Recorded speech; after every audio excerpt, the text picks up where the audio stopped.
My name is Mohammed Abdol-Khahar. In 2006, my house got raided, which I used to live with my parents. 250 officers came in, and they were suspecting that some terrorist activities was going on down in the basement here.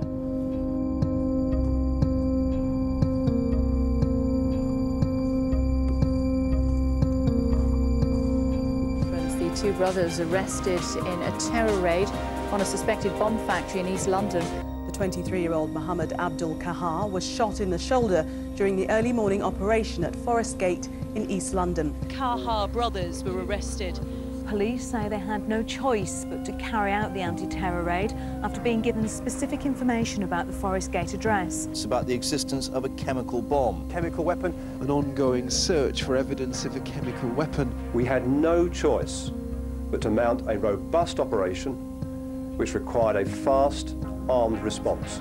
Police insist this operation was warranted. A reasonable piece of intelligence.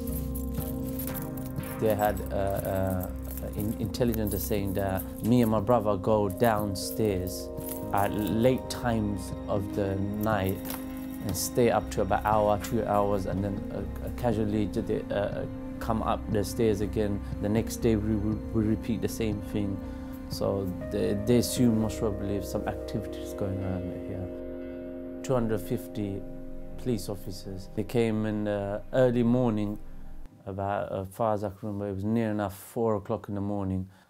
As I went downstairs to see what the commotion was, the first thing I could remember when I looked down the stairs, I just see straight away, it was a couple of people there straight away without any warning or anything. A shot just went off. It took about a minute or so for me to realize I got shot, because I didn't know first. And then until I felt that blood coming down my chest, put my hand there, and that's when I realized I got shot as well. And then, when I told the police officer that I've been shot, in his response was, he was like hitting me more. He was telling me to shut up, don't say a word, and they were like hitting me with the back of the hand and everything. It seemed like it was for ages, but it was for about a couple of minutes, and they dragged me down the stairs. I didn't provoke nothing. I was unarmed. I was without my clothes. I had the boxers on, so I didn't pose no threat. I didn't have a big puffy jacket for him to think that I was armed with something. And at 4 o'clock, I just got 4 o'clock in the morning, I just got out of bed. So no, I didn't pose no threat to him. The allegation that he said it was accidental, that is hard for me to believe that. After they shot me, they kept me for a couple of minutes in the stair and in the top of my stairs. And then afterwards, the officer grabbed one of my leg and pulled me down the stairs. So I was getting dragged down the stairs. Right near the end, then they grabbed me, put me on top of his shoulders, and then they took me out the front door. And outside in the pavement, they just dropped me on the floor. Literally every car outside my house had like a armed officer on top of the car like that. They were like, I can't explain. It's like sniper. Well, when I was in the floor, about 5, 6 of them were pointing their gun on me. And at that time, I was injured. And then I could remember that after a couple of minutes there, they took me in the ambulance van. I kept on saying to them, I could remember, what have I done? What have I done? That's the one thing I kept on repeating when I was in hospital, on the way to hospital as well. Because I was screaming, shouting of pain. And at the same time I was saying, what have I done? What have I done like that? It took at least almost a day, hours later they came and they arrested me in the hospital bed. They came in and they said, right, we're arresting you for this. Terrorism Act 2000, of everything they said, of instigating, preparation, and they said other things as well. That's when it knocked me for 6. I couldn't believe what was happening. And then I just laughed. I literally laughed. I said, nah, it's the wrong person you got. it's the wrong person you got. And at that same time, at the back of my head, like now I could say that I was relieved in a way because I know that I didn't do that. The allegation, because if it was anything else, I would have thought my past, I must probably done something in my past and it's catched up. Serious or not serious. But once they said that terrorist thing, I knew that's not me. That's not me.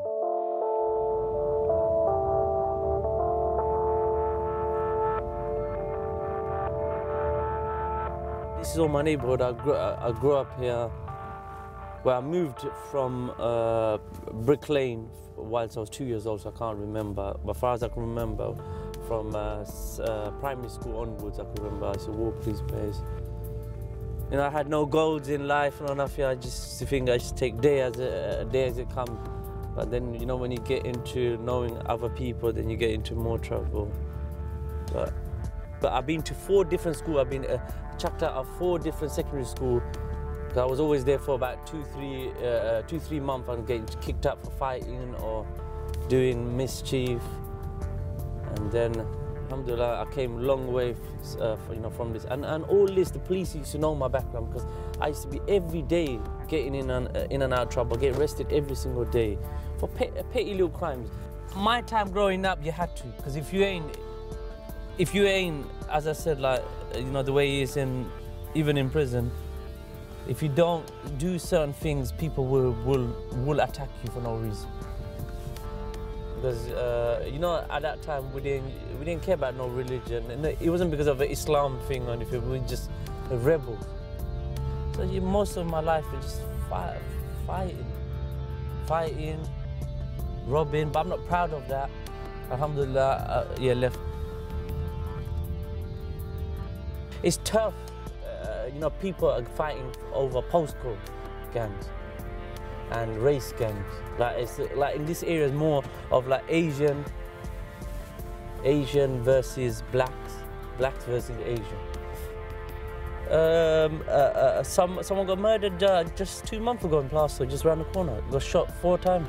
A 15-year-old boy by another young youth. It's not. I won't say he's gone better. Huh?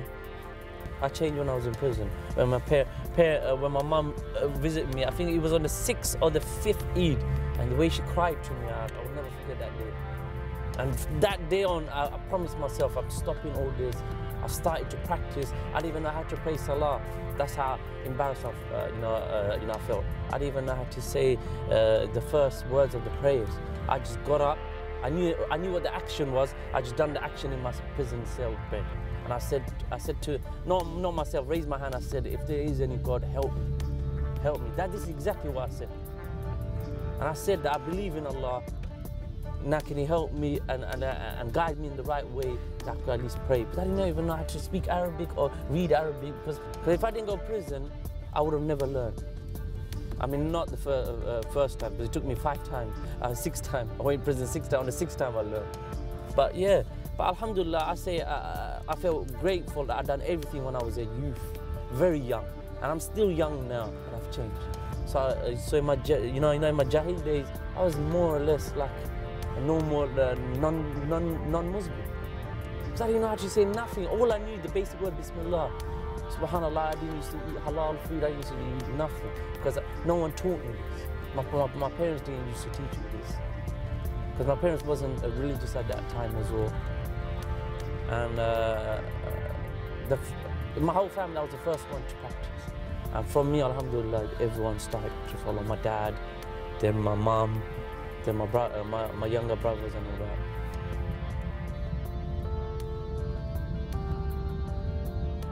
What is the message of Islam? The message of Islam is of love. What is the message of Islam? The message of Islam is one of tolerance. What is the message of Islam? The message of Islam is even of religious tolerance. So if the only thing that comes in our mind is hatred and violence, and our blood boils at seeing the atrocities in the Muslim Ummah, and we have not got a positive way to speak, then be quiet. We know if we look to the education standards, there may be many reasons, poverty and social background, and this is only the 2nd generation of Muslims in this country, etc. So there's many factors. maybe why Muslims have not excelled in the field of education. Maybe some of the worst achievers are also Muslims, but also some of the best achievers are also Muslims. There are many Muslim doctors, Muslim engineers, Muslim professionals. So alhamdulillah, we should thank Allah subhanahu wa ta'ala. They made my life a little bit more miserable because I don't socialize with no one no more. Because I fear to get close to someone, and if I do hurt them in any way, they might take revenge by saying that, look, you know, he's a terrorist, this, that, and then the police will come again. Because all it takes is just one person to just say something without any evidence, and they will just go on about it.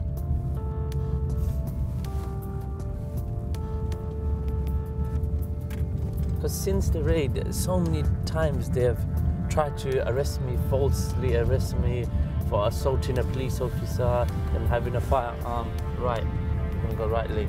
Because, you know, as this recent case, the police assaulting thing, that's just a perfect example. I thank God that my friend was recording all the incident. I'll take you to the school that I used to go to, where the police assaulted me last year, and we could just pull over there, and I'll show you.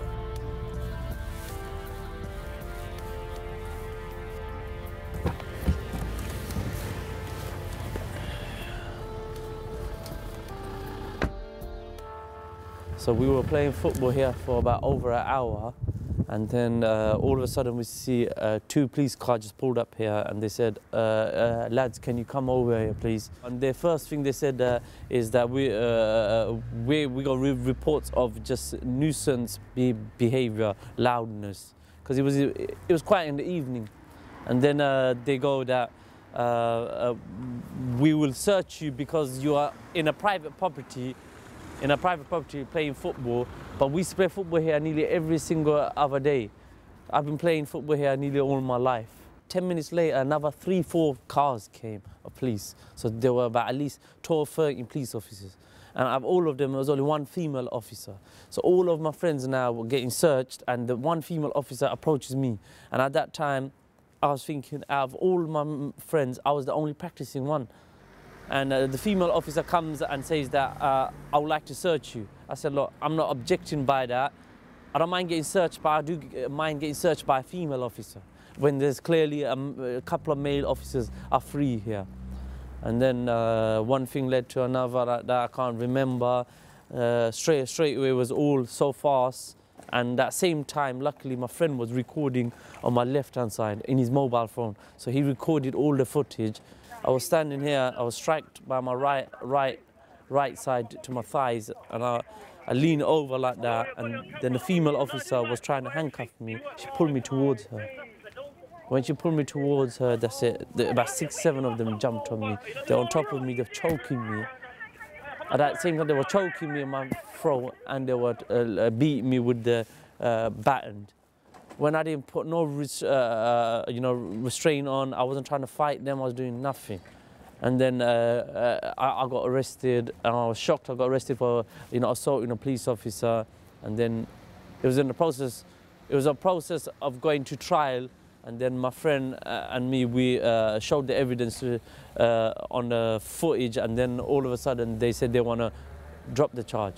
They didn't apologize, they didn't do nothing. For over 4 or 5 days I couldn't walk. I had bruises on my thighs, my knees and everything. They didn't even apologize, they didn't say nothing.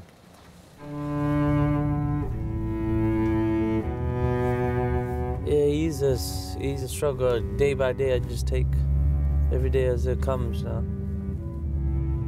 But they made me be a person that does not socialize with people a lot.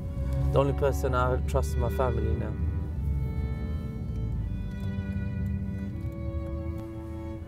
Yeah, we just here, in my brother's house, which I spend a lot of time with my brother here. So if you just could pull up after this van here, and I'm just gonna go around his house and see.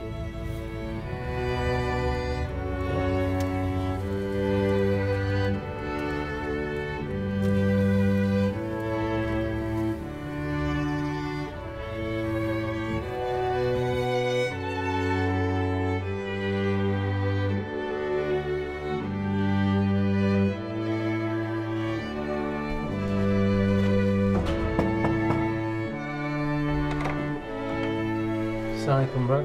How are you, man? Yeah, cool. What are you doing, man? Just jamming out. I was working at that day because I start 4 o'clock in the morning. So I was working, and on my break it was about around 9-10 o'clock. I heard on the radio, and obviously I heard my road, name of my road, and my brother's name. And there's only one person with that name on that road. So I just left work straight away, went to the house. Basically the whole family was shocked. They didn't know what to do or what to say or what to think. Because we were isolated from all the people as well. So because they said you have to always stay in hiding. Because they said you can't communicate with your friends or family or anyone. So we're going to put you away in a hotel. And basically we were isolated for a very long period, about 10 weeks. We were in the hotel. They said, oh, nobody's going to know where you are. The next thing we know, we saw my sister and my dad's picture on the newspaper in the hotel. So I don't know how the media got to know it. So then we changed hotels. But every hotel we changed, the media seems to find their way. Basically, the police used to. So we come to the assumption that the police used to tip them off because no one else knew. They follow you. They never spoke to a single member of my family throughout the whole period that we were in hotels. Yet they had so many comments in the newspaper. This is what the family said. This is what the sister of the family said. This is what the father said. This is what the brother said. Yet not a single member of my family ever spoke to the media. Yet they were making assumptions and saying this is what the family was saying. So they were giving that news to the people, which had no basis for anything. Yeah, and the police was giving out to, basically, all our stay in the hotel, when we used to eat and everything, any little things they used to give out and triple the amount by saying they're scoffing this much food, that much food, trying to get the public to hate us because they're trying to show that, Lord, they're spending taxpayers' money on hotel bills and everything. But first of all, they put us there. They didn't let us go to our own house. They seized all our bank cards. We had no money, no nothing, no access to no money because they were seizing everyone's account. So we didn't have access to getting any money. I read on the newspaper once, they said, oh, the family was compensated $500,000. We wasn't even compensated. And I think on the next anniversary, every anniversary of the incident, they put price of, I think the first one they said about $500,000, the next one they said about 100-something thousand, and then I think last year's one they said it was 60,000. Family compensation. But to be fair, most of them, the police, it's the media. The media kept on circulating saying they got $500,000, they got this, but we don't know who gave the information to the media. It could be police, it could be any. Yeah, nobody got the compensation. Yeah. Obviously, he never went for the compensation. We didn't file for no compensation. None of it was filed for. Yeah. But they're telling the people this is what they're doing. Everyone wants to stay clear of us. Nobody wants to know us. They go, look, this family is involved in terrorism, etc. So nobody wanted to know. So my mom's friend that she's known for 15-20 years of her life, they said, look, we just don't want to know you anymore. So nobody wanted to know us anymore because of what happened. Nobody wanted to be involved in it. Yet even though afterwards the police said, okay, they're innocent of that, they still didn't, because they were scared that the police might come and start surveillance them if they had anything to do with us, if they knew us. So everyone was scared. People were scared to talk to us. People were scared to be around us.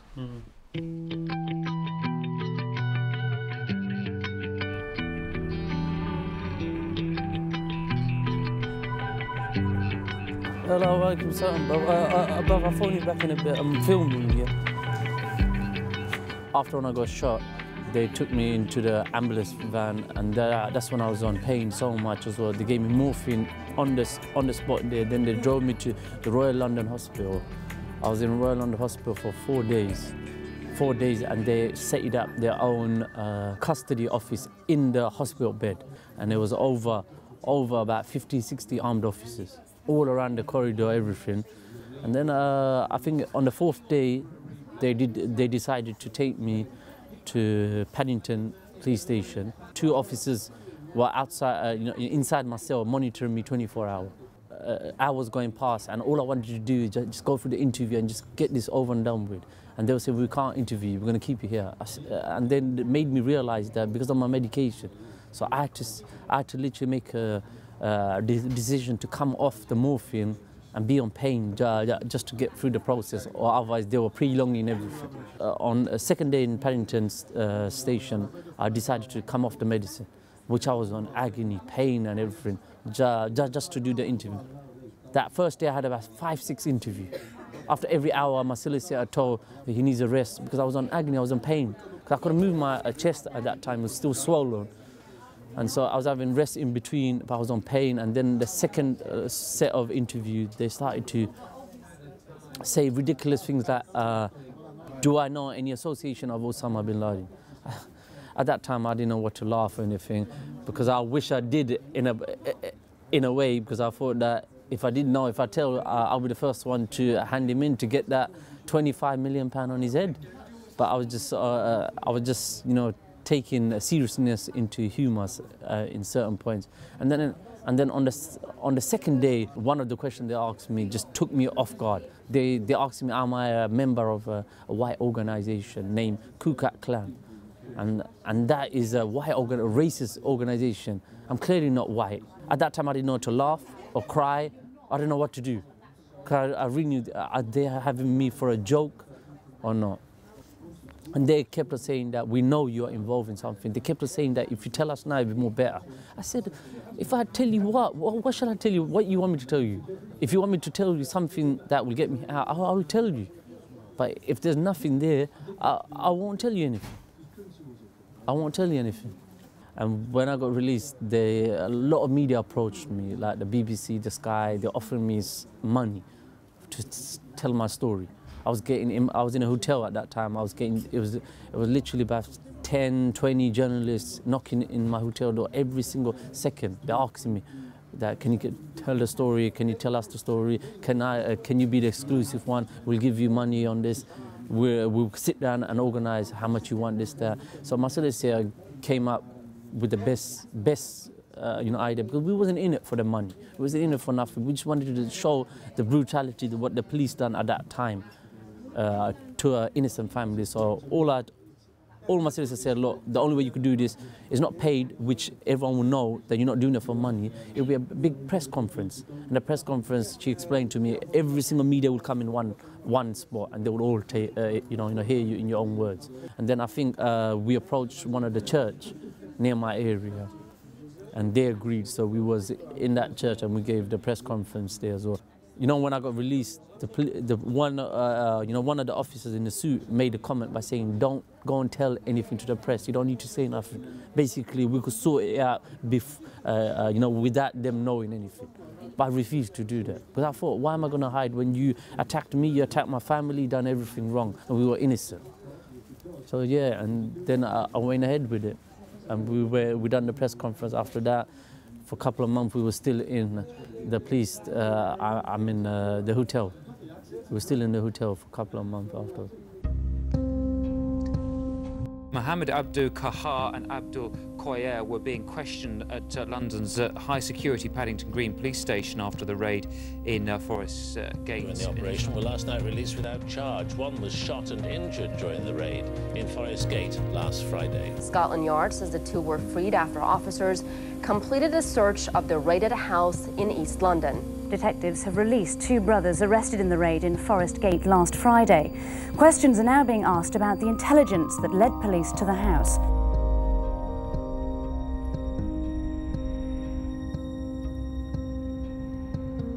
Yeah, I have all this, the only hurt thing that I feel that I done bad is just putting all this on my family, especially my parents.